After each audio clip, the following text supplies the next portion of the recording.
Railway ಸ್ಟೇಷನ್ನಿಂದ ಏನು ಚಿನ್ಕುಳಿಗಿಂತ ಮುಂದೆ ಅಂದರೆ ನಮ್ಮ ಗಡಿ ಭಾಗ ಏನಿದೆ ಕಿಲೋಮೀಟರ್ ತನಕ ಅಶೋಕ್ ನಗರ ದಾಟಿ ಅಲ್ಲಿ ತನಕ ಈಗ 19 ಕಿಲೋಮೀಟ್ರು ಇದು ಆಗಿರುವಂಥದ್ದು. ಮೊದಲು ನಿಮಗೆ ಗೊತ್ತಿರೋಂಗೆ ಇಲ್ಲಿ ರಸ್ತೆ ತುಂಬ ಹದಗೆಟ್ಟೋಗಿತ್ತು. ಈಗ 5 ಕೋಟಿ ರೂಪಾಯಿ ವೆಚ್ಚದಲ್ಲಿ ಗುಂಡಿನ ಮುಚ್ಚಿ ಅದ್ರ ಮೇಲೆ ಒಂದು ಲೇಯರ್ನ ಹಾಕಿ ಡಾಂಬರೀಕರಣ ಮುಗಿಸ್ತಾ ಇದ್ದಾರೆ. ಇದು ನಿಮಗೆ ಲಾಸ್ಟ್ ಬಡ್ಜೆಟಲ್ಲಿ ಇದು ಎಕ್ಸ್ಪ್ಯಾನ್ಷನ್ಗೆ ಅಪ್ರೂವ್ ಮಾಡಿದ್ದಾರೆ. ಕೆ ಶೇಪ್ 4 ಪಥದ ರಸ್ತೆಯನ್ನು ಮಾಡೋಕ್ಕೆ.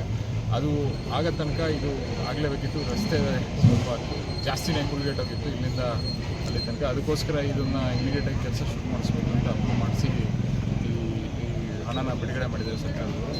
ಇದು ಇಮಿಡಿಯೇಟಾಗಿ ಕೆಲಸ ಶುರುವಾಗಿದೆ. 5 ಕೋಟಿ ಸರ್, 3 ಕೋಟಿ ರೂಪಾಯಿ ವೆಚ್ಚದಲ್ಲಿ 19 ಕಿಲೋಮೀಟ್ರು. 7 ಗುಂಡಿ ಮುಚ್ತೀವಿ, ಒಂದು ಲೇಯರ್